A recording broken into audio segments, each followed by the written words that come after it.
Gonna do a quick view or review of this Android tablet that I picked up from buyadroid.blogspot.com. The guy's a great seller. It's just booting up now. It's got a 10-inch screen. It runs Android 2.1. It's got a couple speakers. They're not very loud, but the headphone jack seems to work fine. It has about an 800 megahertz processor. It has 256 megs of RAM, and it comes with 2 gigabytes of pre-installed memory, which is not a big deal because it has all of these ports. We have a full-size network cable. This is an HDMI out. This is a micro SD card holder, a full-size USB, another micro USB card holder. Each will hold up to 32 gig cards, so you could expand this thing to over 60 gigs, and then finally one last USB port, a headphone port, and this is where you power it up right here. So it has finished booting up, and if you're familiar with Android, you'll see the slide that you're familiar with. And as you can see, I've already preloaded some apps. A couple of them.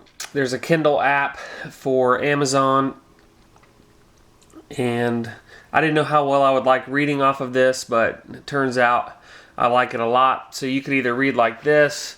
It's got the built-in accelerometer, and getting a little bit of a glare there, but either way, it works. And show you what a page looks like. I have it locked into this way, but you can adjust the font size, and I just locked it going tall, or not tall, but portrait, I guess, instead of landscape, because I didn't have to turn the pages often. But it's really easy. Turn the page, you just slide. One thing you have to do is use your fingernail. It's not like an iPad or some of the phones where you can use the pad of your finger, but you just use the fingernail, and it seems to work fine. You can use the home button to go back, and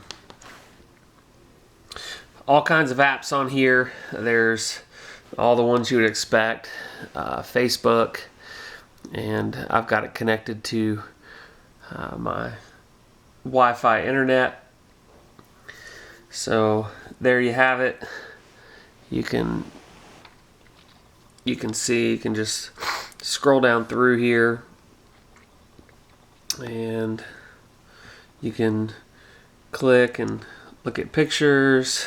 We won't show that one, that's somebody's kid, but of course it's lagging just a second here. Oh, older posts, that's what's going on. So there you go, and you can go in and check your messages and places and all that stuff like you can. But it also, up here at the top, has power, a volume toggle, a menu button, and a home button, and then a toggle for the Wi-Fi. You can flip it on and off. And so it also has a Nook app, which is an online book reader deal from Barnes & Noble. The Adobe Reader works fine. For those of you that know me, I actually preached from it yesterday. It worked out fine. Again, you can deal with it either way, and you can zoom in, zoom out. It's pretty responsive, and the price is right. I think I paid $213 for this as compared to $500 for a basic iPad. Developers are working and developing all kinds of different stuff, but there's just so many apps to choose from. Angry Birds, yeah, eBay, Craigslist app, Hotmail, Yahoo Mail, TweetDeck. It works great for me so far, and I know some of you have asked me about it, but it's pretty zippy, and I'm glad I got it. Show you Angry Birds here. See, the screen is nice and bright and very clear.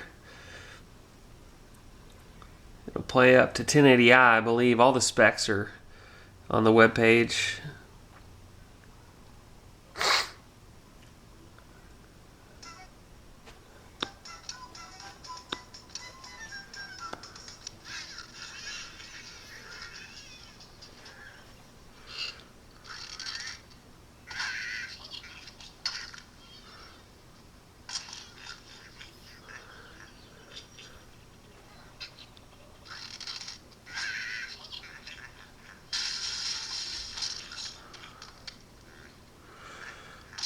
Oh, that's about it. Probably 6 minutes. Probably about 3 minutes too long, but